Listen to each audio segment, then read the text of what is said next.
Amém. Abra a tua Bíblia no livro de Jeremias, capítulo 29. Deixa aberto que eu vou fazer uma introdução. Depois a gente vai aí para esse texto. Jeremias, capítulo 29.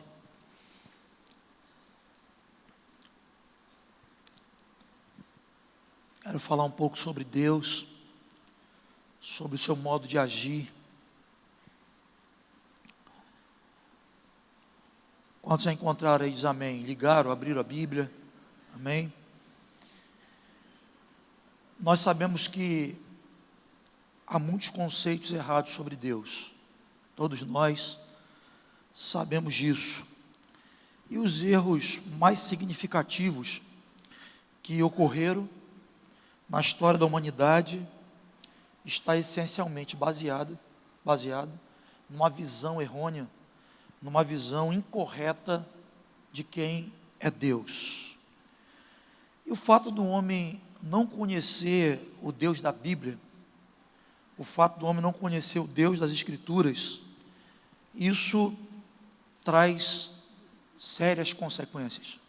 E uma delas é que à medida que o homem não conhece Deus segundo as Escrituras, ele também não conhece a si mesmo. E como ele não conhece a si mesmo, ele também passa a não entender algumas circunstâncias adversas que nós passamos na vida. E o mais complicado não é só nós não entendermos as circunstâncias adversas que nós passamos, mas também o risco que nós corremos de sucumbir a elas. Então, quando não entendemos Deus, não nos entendemos, né? Nossa antropologia fica turva. E quando nós não entendemos Deus, as muitas coisas que nós vivenciamos, que nós passamos, principalmente as situações difíceis, adversas, nós também não entendemos. E aí o resultado é que a gente pode vir a sucumbir diante das pressões, diante das adversidades da vida. O W. Tozer, em um de seus livros, eu não lembro agora, ele diz que alguns cristãos eliminaram da natureza divina toda a justiça, o juízo e o repúdio de Deus ao pecado. Diz que os cristãos, no longo do tempo, nos seus aglomerados de conhecimento, eles retiraram da pessoa de Deus esse conceito, a sua justiça, o juízo e o repúdio ao pecado. Então, à medida que o homem retira de Deus essa sua reação, essa sua atitude em relação ao pecado, a partir do momento que o homem destitui da natureza de Deus a capacidade de julgar o pecado, ele produz um Deus fraco. Ele diz também que outros retiraram de Deus o amor, retiraram de Deus a graça e produziram um Deus sem juízo. Um Deus que não é firme em tratar o erro, em tratar o pecado. E ele diz também que aqueles que removeram a personalidade de Deus. Então, se remover a personalidade de Deus, eles produziram um Deus matemático, um Deus racional, um Deus que não tem essa característica de pessoalidade, do sentir. Bom, todos esses conceitos, dentre outros, são conceitos falsos, conceitos inadequados sobre Deus. Eu quero aproveitar esse tempo que nós temos, na verdade é um tempo pequeno e é um assunto vasto. Quero aproveitar esse tempo que nós temos para que a gente possa falar um pouco sobre a pedagogia de Deus no contraditório. Como Deus nos ensina, principalmente naquelas coisas que nós não entendemos. A gente olha assim, não estou entendendo nada. Mas o contraditório, o silêncio de Deus também é muito pedagógico. Deus nos ensina muito. E eu estou destacando aqui esse título, né, que é a pedagogia de Deus no contraditório. É como Deus nos ensina em situações que estão muito além da nossa razão ou da nossa capacidade de compreensão.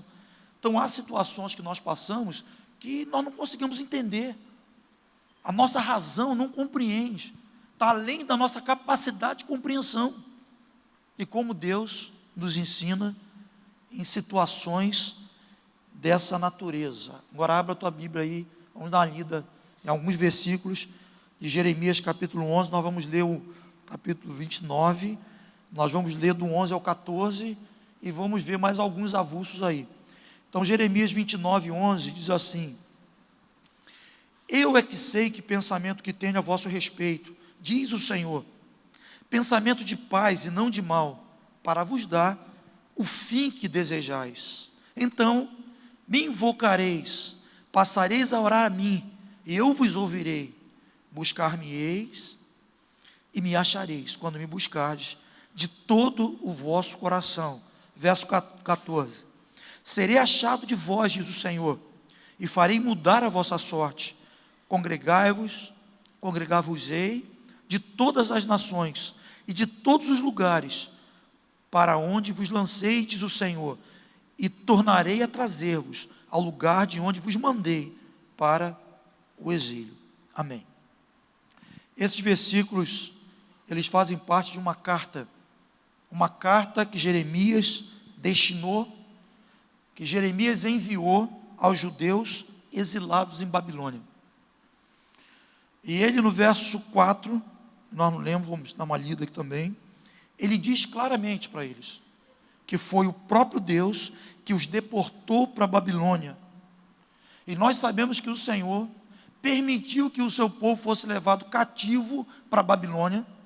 Ele permitiu que o povo fosse deportado para a Babilônia, basicamente por causa da apostasia de seus corações, por causa da rebeldia aos seus mandamentos.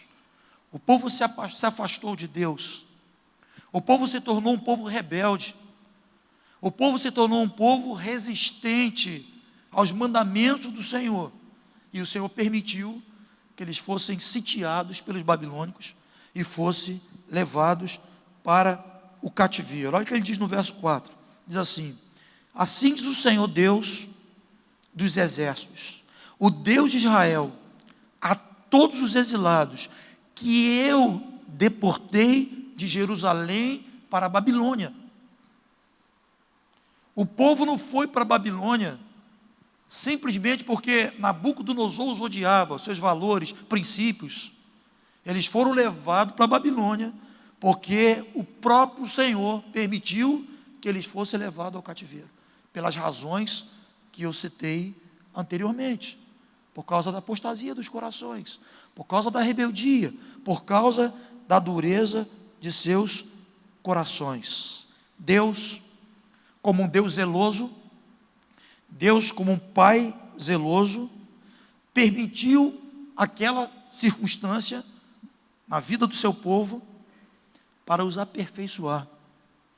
O Senhor permitiu aquela circunstância para os santificar. Hebreus capítulo 12, verso 5, acho que seria interessante a gente ler, se der para projetar, por favor, projete aí. Mas Hebreus capítulo 12, vamos ler ali, diz assim: estáis esquecidos da exortação, que como a filhos discorre convosco?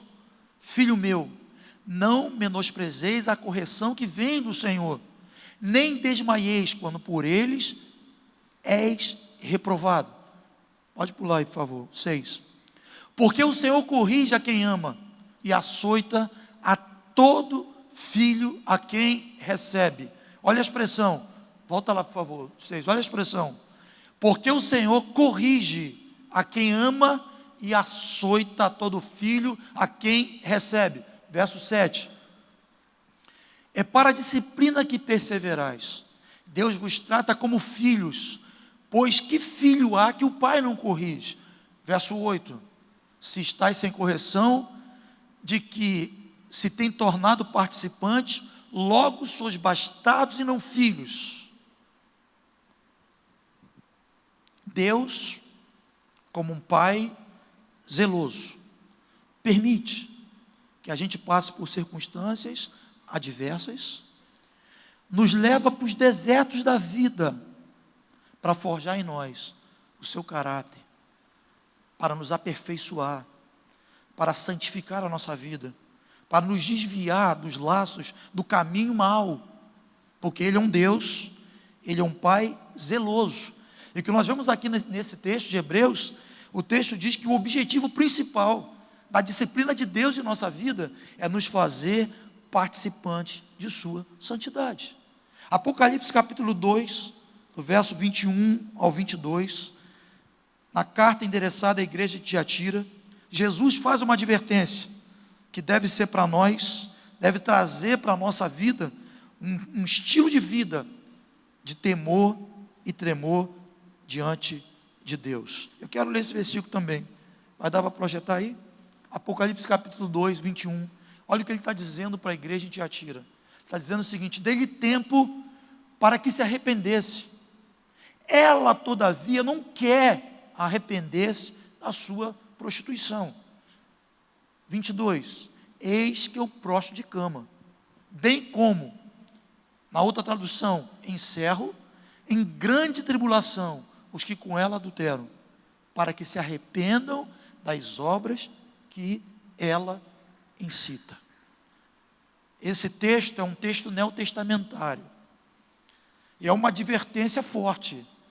Ele está dizendo o seguinte: eu dei tempo para que vocês se arrependessem desse estilo de vida pecaminoso, imoral, e vocês, se não se arrependerem, eu vou encerrar em tribulações, vou lançar num leito, para que se arrependam, para que sejam participantes da minha santidade.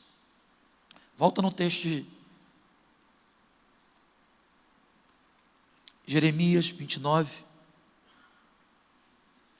volta lá no texto, Jeremias 29, esse texto que nós lemos, o texto base, o verso 4 e 5, o Senhor orienta como o povo deveria se comportar no cativeiro, e a orientação que ele está dando aqui é o seguinte: durante esse momento que vocês estão passando, de prova, esse tempo que vocês estão no cativeiro, o Senhor está dando uma orientação aqui, que basicamente é o seguinte: essa orientação era para que eles não perdessem a identidade e não perdessem a vocação. Olha o que ele está dizendo no verso 4: assim diz o Senhor dos exércitos.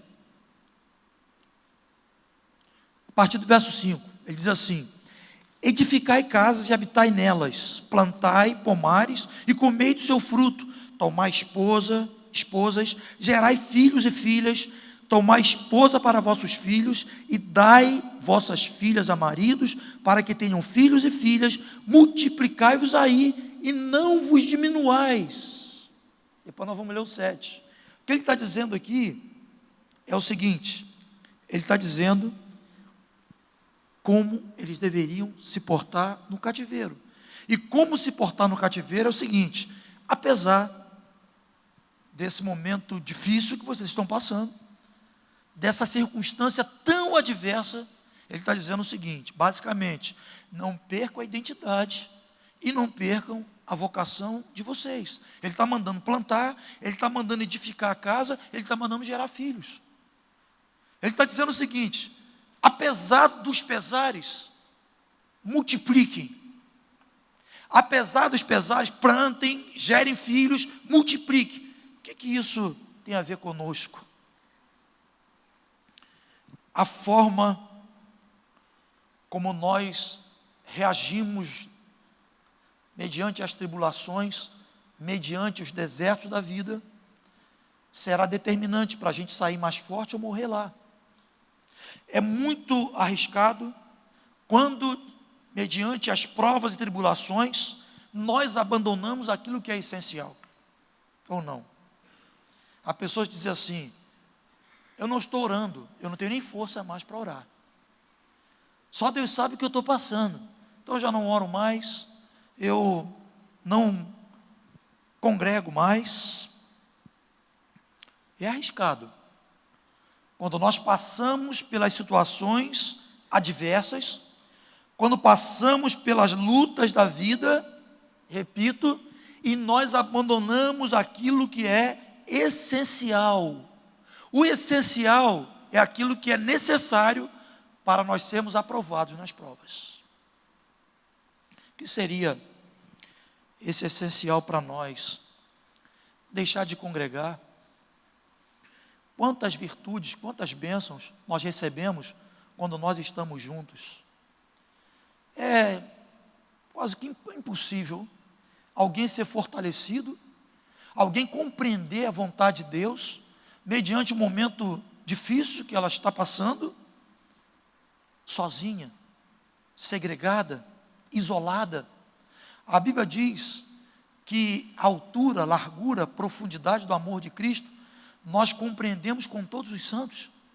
Salmo 133, esse salmo clássico da comunhão, ele diz que o Senhor ordena a vida e a bênção para aqueles que estão juntos. Ó, quão bom e quão suave que os irmãos estejam unidos.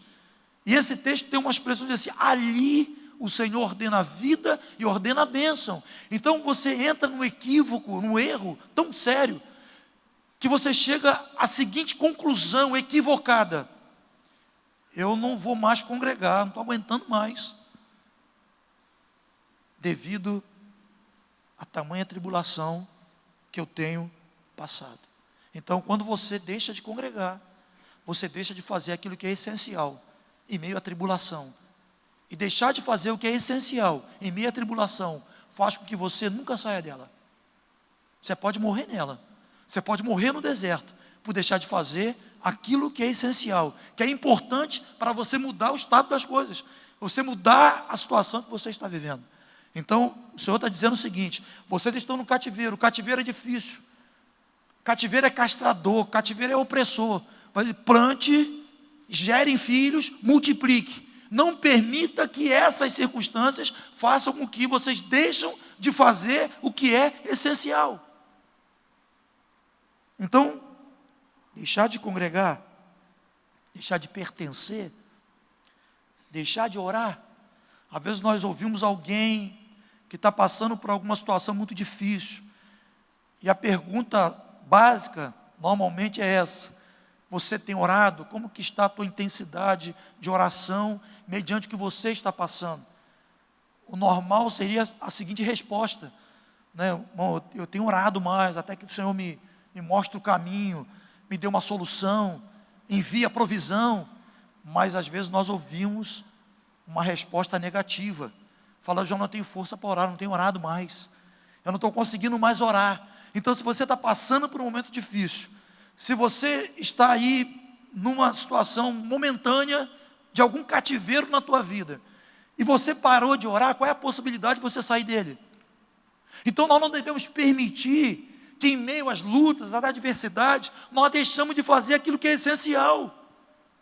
Nós temos que fazer o que é essencial. Isso independe do que nós estamos sentindo, independe do que nós estamos vendo, depende de fé. Deixar de orar, deixar de semear em Deus, deixar de semear na vida de pessoas, permitir que o seu coração comece a nutrir sentimentos negativos, isso não vai fazer com que você saia da situação que você se encontra. Há um exemplo que eu gosto muito das Escrituras, de interagir coerentemente diante das adversidades, que é a vida de Ana, a mãe de Samuel, que deve ser uma inspiração para nós. A Bíblia diz que Ana, que o marido dela, o Eucana, tinha uma outra mulher chamada Penina, e essa mulher, a outra mulher do marido dela, Eucana, chamada Penina, o texto diz que essa mulher a provocava excessivamente. E o texto diz que ela a provocava excessivamente para a irritar. O objetivo era irritar, então provocava. Se usar só a expressão provocar, já é ruim, né? Pensa alguém que provoca excessivamente. Imagina. que seria isso? Provocar excessivamente. E o texto diz que Penina provocava Ana excessivamente, porque ela era estéril. Então ela dizia: eu tenho filho com ele, você não tem. E uma mulher estéril no Velho Testamento era uma condição muito difícil. E Ana suportava ali por dias aquela mulher provocando, aquela mulher irritando, porque ela não podia ter filhos. Isso está em 1 Samuel. 1 Samuel capítulo 1. Mas no verso 10, o texto diz que Ana, olha a resposta de Ana. A resposta, o texto diz que ela levantou-se com amargura de alma. Ana levantou-se com amargura de alma, orou ao Senhor, e o texto diz que ela chorou abundantemente. A minha pergunta é: que relação tem a fé com emoção? Então, se Ana estava se sentindo provocada, estava emocionalmente abalada, ela podia dizer: olha, porque eu estou nesse estado, eu não estou orando. Mas Ana reagiu ao contrário.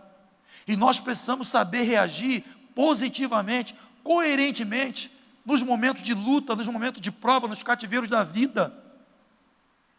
Como Ana reagiu, sendo provocada, irritada, insultada. O texto diz que essa mulher se levantou com a sua alma amargurada.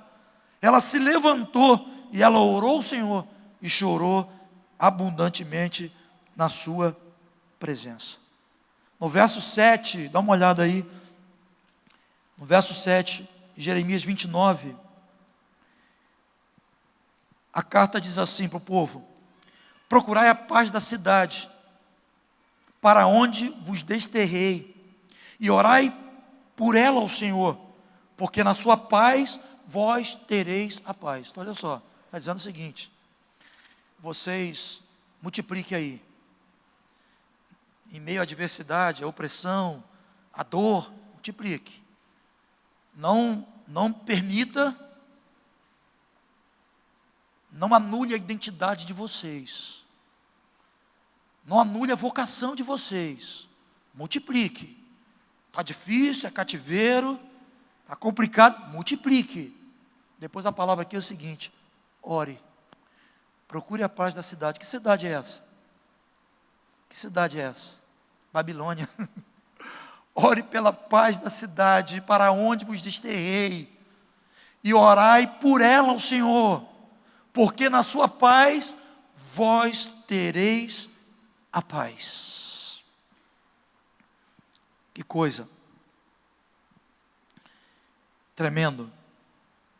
Uma das principais causas, motivos de fazer com que as pessoas permaneçam nos desertos, nas tribulações da vida, é essa capacidade de nutrir um coração amargurado e revanchista. Eles tinham tudo para não orar por eles, ou tinham. Eles foram retirados da sua pátria. Os vínculos mais importantes na vida de um ser humano foram fragmentados com aquela invasão dos babilônios. Foram famílias inteiras levadas para o cativeiro e ficaram ali naquela condição de opressão. Pensa viver 70 anos cativo, num cativeiro. E aí o Senhor diz assim para eles: ore por eles, ore por Babilônia, porque à medida que vocês oram por Babilônia, vocês vão ter paz também. O que isso tem a nos ensinar? Escuta, se você não consegue orar por alguém que te injustiçou, ou que você acha que te injustiçou,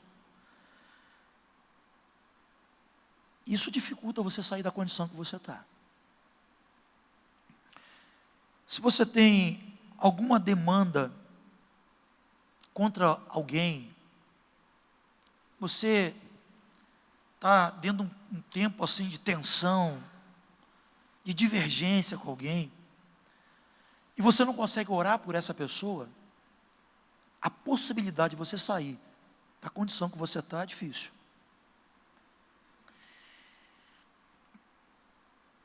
Senhor está dando uma ordem clara aqui, para que eles orassem pelos seus opressores. Isso lembra alguns outros textos. Romanos capítulo 12, verso 20, Jesus também disse isso. O apóstolo Paulo diz assim: se teu inimigo tiver fome, dá-lhe de comer. Se tiver sede, dá-lhe de beber. Porque fazendo isto, amontoarás brasas vivas sobre tua cabeça. Se você está vivendo alguma situação difícil, opressiva, e você não consegue orar por aqueles que te injustiçaram, você acha que injustiçou, às vezes isso é uma percepção tua, mas se você não consegue orar, se você lembra dessa situação, ou dessa pessoa, e vê aquele azedo na sua boca, você bloqueia, você precisa mudar essa situação. Porque quando nós nutrimos esse coração, nós permanecemos no cativeiro. E o mandamento do Senhor aqui é para que eles orassem pelos seus opressores. As provas da nossa vida, elas têm um prazo, amém ou não amém? Hein? Vocês já ouviram falar que deserto é lugar de passagem, né? As provas na nossa vida, os desertos, eles têm um prazo.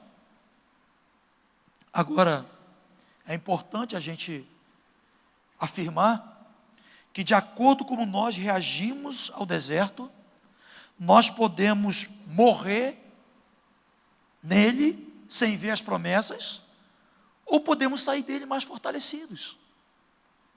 Mediante a forma que nós reagimos às tribulações, às provas, aos desertos da vida, nós podemos morrer nele, ou nós podemos sair melhores, pessoas melhores, mais aperfeiçoadas na presença do Senhor. O prazo para o povo de Israel atravessar o deserto, nós sabemos disso, é um prazo de 40 dias. Esse prazo de 40 dias virou um prazo de 40 anos. Por quê? A vontade de Deus não era que eles permanecessem todo aquele tempo no deserto. Deus tinha um prazo menor. Quem aumentou o prazo de permanência no deserto foi o próprio povo. Segundo aos Coríntios capítulo 10, Paulo diz que Deus, 1 Coríntios 10, diz que Deus não se agradou da maioria do povo. E ele diz assim: essa foi a razão por que ficaram prostrados no deserto. Deus não se agradou porque se tornaram idólatras, se tornaram imorais, se tornaram murmuradores, permitiram que seus corações tivessem sentimentos, atitudes, todos contrários à vontade de Deus. E por causa disso, ficaram todo esse tempo no deserto. Então a forma como nós reagimos às adversidades, às provas, às lutas, os desertos da vida, vai determinar se nós vamos sair dele ou se nós vamos ser destruídos nesse lugar. No verso 10, dá uma lida em Jeremias 29, verso 10, ele segue dizendo o seguinte: assim diz o Senhor, logo que se cumprirem para a Babilônia 70 anos, atentarei para vós outros e cumprirei para convosco a minha boa palavra, tornando-o a trazer para este lugar.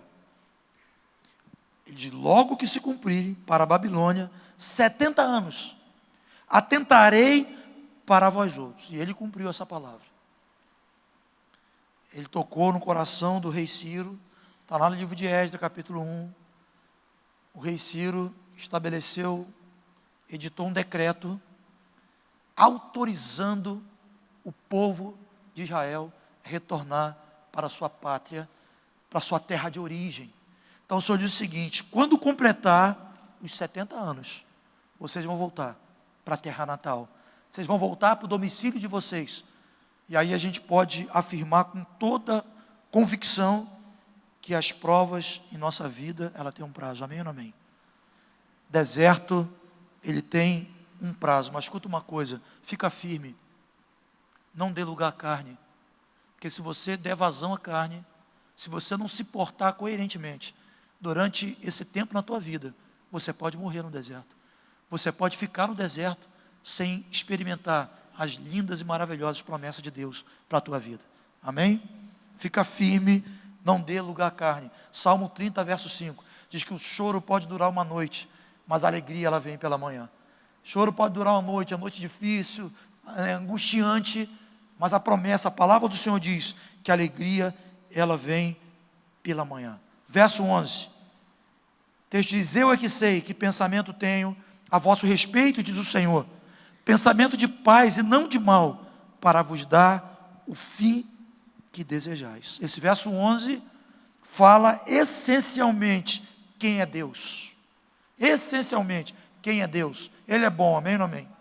Ele é bom. O Senhor é bom e suas misericórdias duram para sempre. Porque Ele é bom. Como diz Romanos 8, 28. Todas as coisas cooperam para o nosso bem.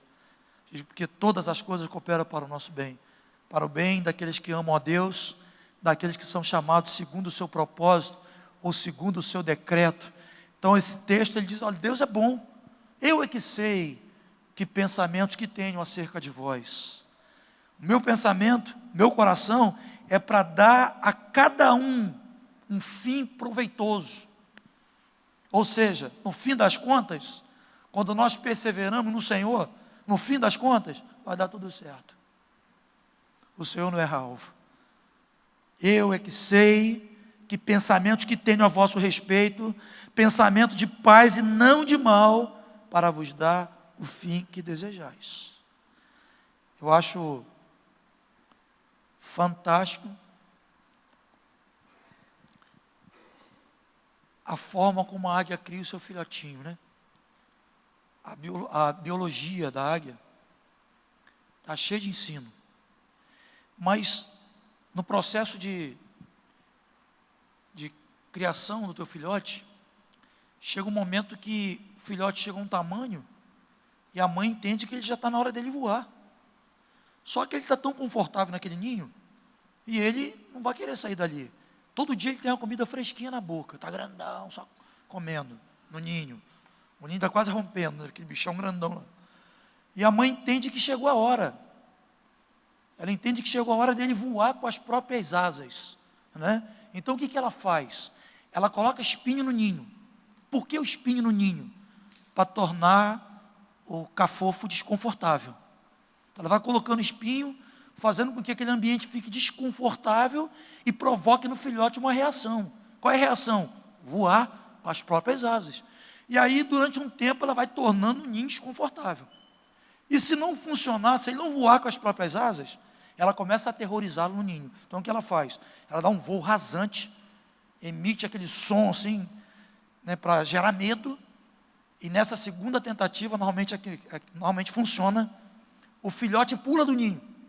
Quando ele pula do ninho, ele movimenta as asas, e ele descobre que ele pode voar com as próprias asas. Então às vezes Deus está usando situações como a águia. Aos nossos olhos parece algo assim, parece um desamor, né? Parece uma falta de cuidado, uma falta de zelo, como uma mãe vai colocar um filhinho para fora do ninho. Então, às vezes Deus cria circunstância na nossa vida que aparentemente parece uma circunstância adversa, estranha, mas é amor.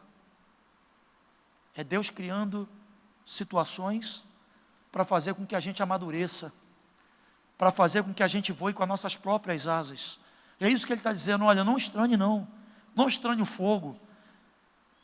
Eu é que sei que pensamento que tenho acerca de vós, pensamento bom, não mal.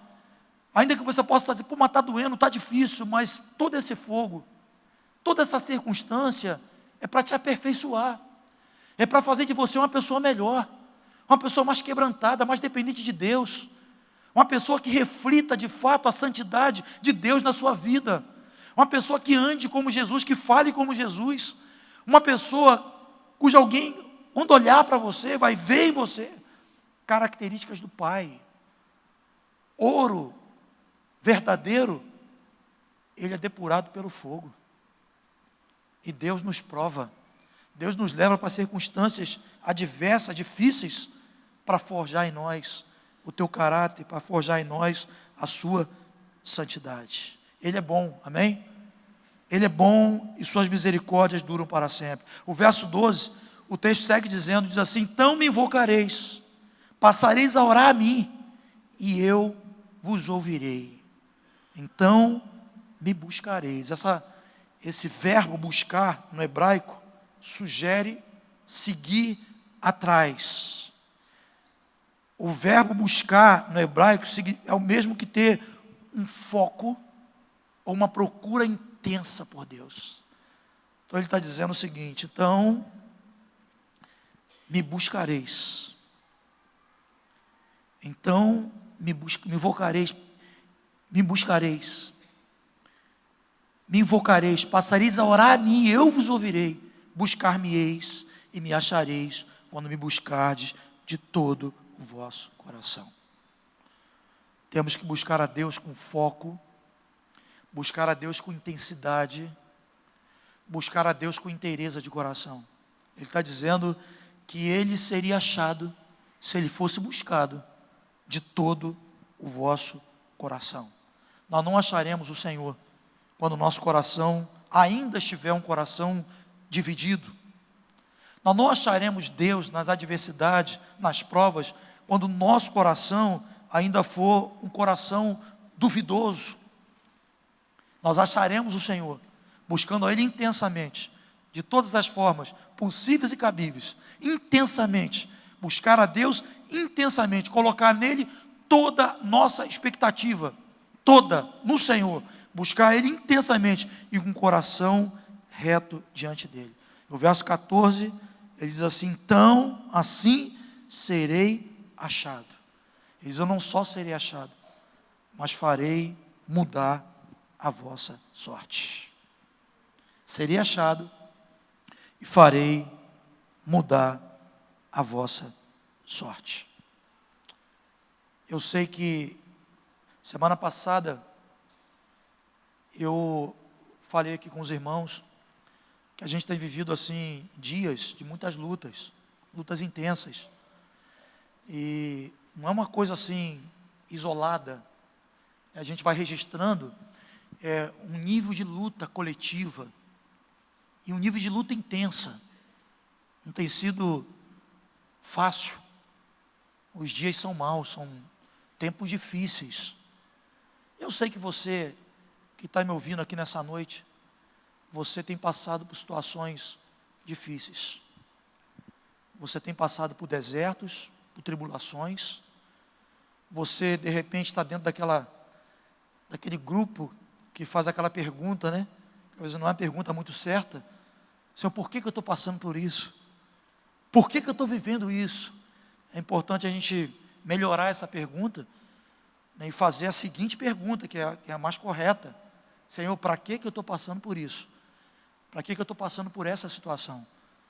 Então, eu posso dizer, com base nesse texto e tantos outros das Escrituras, que muitas das vezes nós entramos por situações de tribulações, de angústia, de sofrimento, por causa do nosso próprio coração. O próprio Deus permite que a gente passe por situações adversas para o nosso próprio bem. Há muitas situações que nós passamos que é a permissão de Deus. Isso lembra o pródigo lá, né? Quando o filho pródigo disse para o pai: pai, dá parte do bem que me cabe, que eu vou embora dessa casa. O pai, embora a contragosto, porque nenhum pai deseja que seu filho se aparte de si, que seu filho vá embora, né? Mas o pai, ele permite que o filho vá, mas não era a vontade dele. Então, muitas das vezes, o Senhor, como um pai, o pai dos pais, ele permite que a gente passe por algumas situações difíceis, provas difíceis, intensas, fortes, tribulações, para nos aperfeiçoar.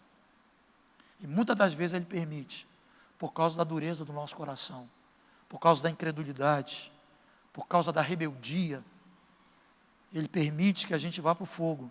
Mas a vontade dele é que você saia do fogo. Que você saia uma pessoa melhor. Que você saia aperfeiçoado. Que você saia alguém qualificado para participar da sua santidade. Essa é a vontade de Deus. São níveis de prova. São desertos que Ele nos leva para que a gente se torne participante da tua santidade. Mas se nós não reagirmos coerentemente a esses momentos de prova, nós podemos morrer no deserto. Podemos terminar a nossa vida sem experimentar as promessas de Deus. Às vezes nós olhamos, nos deparamos com essa tragédia. Nós olharmos pessoas e chegarmos à triste conclusão de que ela poderia alcançar coisas muito melhores para a sua vida. De que ela poderia estar vivendo o melhor de Deus para a sua vida, mas que não está vivendo por conta de suas escolhas. Não alcançou por conta do seu próprio coração. E essa não é a vontade de Deus. Se você está passando por tribulações, são tantas as tribulações que não dá para enumerar. Que você não deixa aquilo que é essencial. Está difícil, está doendo, o fogo está queimando, mas você tem que multiplicar, você tem que semear, você tem que gerar filhos. Você não pode negar nem tua identidade, nem pode negar tua vocação. Amém ou não amém? Você pode estar passando pelo que você está passando, mas você não deixou de ser filho de Deus. Ou deixou de ser? Não deixou de ser filho de Deus. Se você é um filho de Deus, você tem uma identidade, você tem um DNA divino, você tem que multiplicar, você tem que semear na terra, porque nós não somos guiados pelo que sentimos, não somos guiados pelo que vemos, somos guiados pelo que cremos. E um exemplo clássico para nós, dentre tantos outros das Escrituras, está o exemplo de Ana. Ana afrontada, Ana que estava passando por uma condição de tanta dor, de tanta angústia, ela se levantou e ela orou: Senhor, você não tem justificativa para não falar com Deus. À medida que você começa a cumprir aquilo que é essencial, o Espírito Santo começa a trabalhar para tirar você da condição que você está. Então, a congregar, vai pertencer à igreja, seja de fato membro do corpo de Cristo, interaja com seus irmãos, seja abençoado e abençoe também, cumpra o teu papel como membro do corpo de Cristo, pertença à igreja, congregue, tenha comunhão. Isso é essencial para que a gente possa mudar as adversidades da vida. Não nutra no teu coração nenhum sentimento que seja um sentimento revanchista. Não nutra no teu coração qualquer coisa que esteja relacionado a rancor. Ore pelos teus raptores. Ore por eles. Ore pela cidade que está te oprimindo. Outro dia eu falei fiz uma consideração para um opositor do governo. Falei: querido, não há mais terceiro turno. O presidente sentou na cadeira. Não tem mais terceiro turno. Vai ter que esperar esse tempo cumprir, né? Mas esperar esse tempo cumprir, considerando um mandamento apostólico, de que a gente deve orar por todo aquele que se encontra investido de autoridade, para que a gente tenha a vida mansa e tranquila. Então, quem quer que seja, agora, que está no poder, nós temos um mandamento. O mandamento é o seguinte: orar. Porque se a gente ora, Deus age. E quando Deus age, a possibilidade de termos uma vida mansa e tranquila é fato. Que a palavra do Senhor, ela é fidedigna. Então, assim, se você está passando por alguma situação, que você está se sentindo, não sei, injustiçado, perseguido, sofrido, ruído, sei lá, o mandamento é que você ore pela cidade, é que você ore por aqueles que você vê como alguém que de alguma forma está te trazendo algum dano, te fazendo algum mal. Ore. Porque quando nós temos essa conduta, a possibilidade de nós sairmos do cativeiro, ela é grande. Então, não negue a tua identidade. Não negue a tua vocação. Está difícil, está difícil. Está sofrendo, está sofrendo. Mas você não tem justificativa para não orar, para não semear, para não congregar. Amém ou não? É isso que nós vemos claramente aqui nesse texto e outros textos das Escrituras. Devemos cumprir aquilo que é essencial. Que Deus vai se levantar a nosso favor. E guarda o teu coração. Guarda o teu coração para que ele não abrigue qualquer sentimento que seja um sentimento negativo a você mesmo e a qualquer outra pessoa. Amém ou não amém? Escuta uma coisa. Prova tem um prazo. Amém? Deserto tem um prazo. Na ótica de Deus. Mas mediante a forma, escuta. Como você reage a esse tempo que você está passando. Você pode sair ou pode ficar. O teu tempo de prova de 40 dias pode virar 40 anos. E o tempo de 40 anos não foi por causa de Deus. O tempo de 40 anos foi por causa do coração do povo. Um coração que se inclinou para a idolatria. Se inclinou para a murmuração. Começaram a reclamar de tudo, até do próprio Deus. Um povo que deixou de adorar a Deus, se curvou para adorar um bezerro de ouro. O projeto de Deus era 40 dias, virou 40 anos.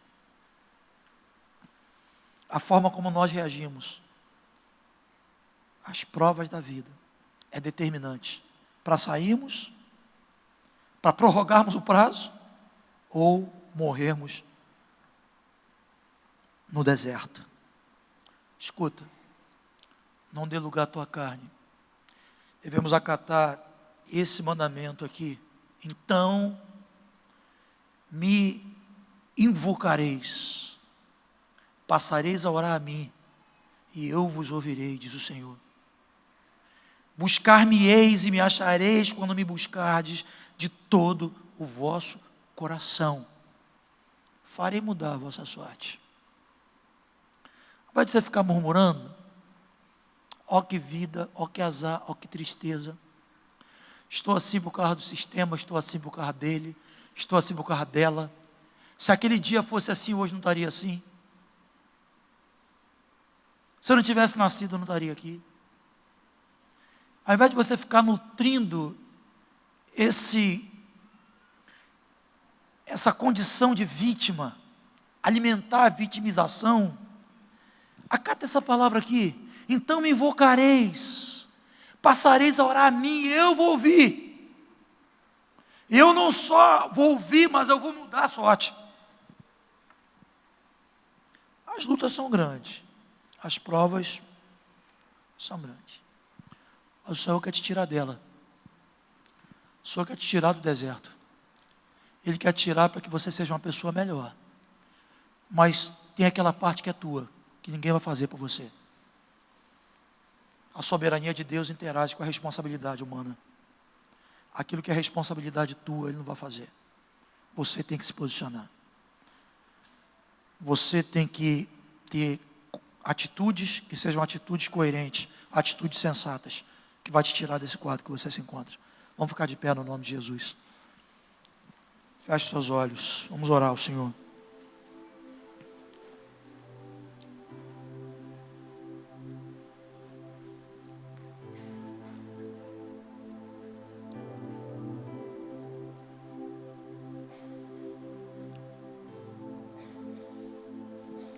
Feche teus olhos.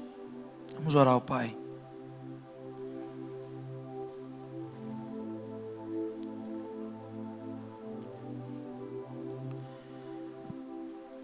Pai, no nome de Jesus, Pai. Nosso alvo, a nossa meta é se parecer contigo. É perder a cada dia mais de nós mesmos. e nos parecer mais com o Senhor.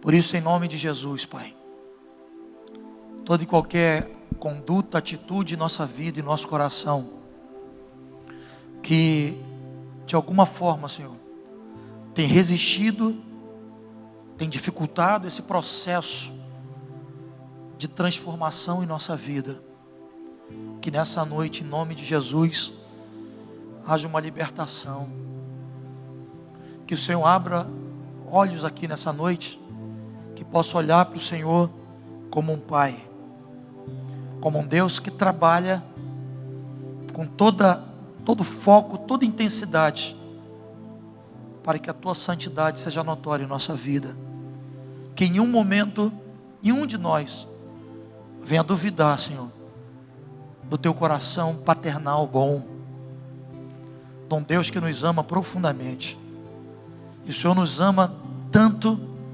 que deu o Teu único Filho, para nos salvar dos pecados, Pai. Nós te agradecemos por isso, pedimos a Ti, em nome de Jesus, se há pessoas aqui nessa noite, que estão passando por um quadro crônico, constante, de tribulação, de cativeiro, nós pedimos a Ti, no nome de Jesus, que o Teu Espírito Santo ajude, de maneira que possam agir de forma coerente, segundo a Tua vontade, esse momento de luta, de dificuldade, Pai, em nome de Jesus, que possam se voltar para Ti, que possam colocar as expectativas exclusivamente no Senhor, no nome de Jesus, que possam viver a partir de hoje, um retorno à sua pátria, um retorno às promessas, um retorno ao domicílio, em nome de Jesus, Pai, a um novo tempo de restituição na Tua presença, em nome de Jesus. Que seja assim, Pai, para a glória do Teu nome, Pai, em nome de Jesus.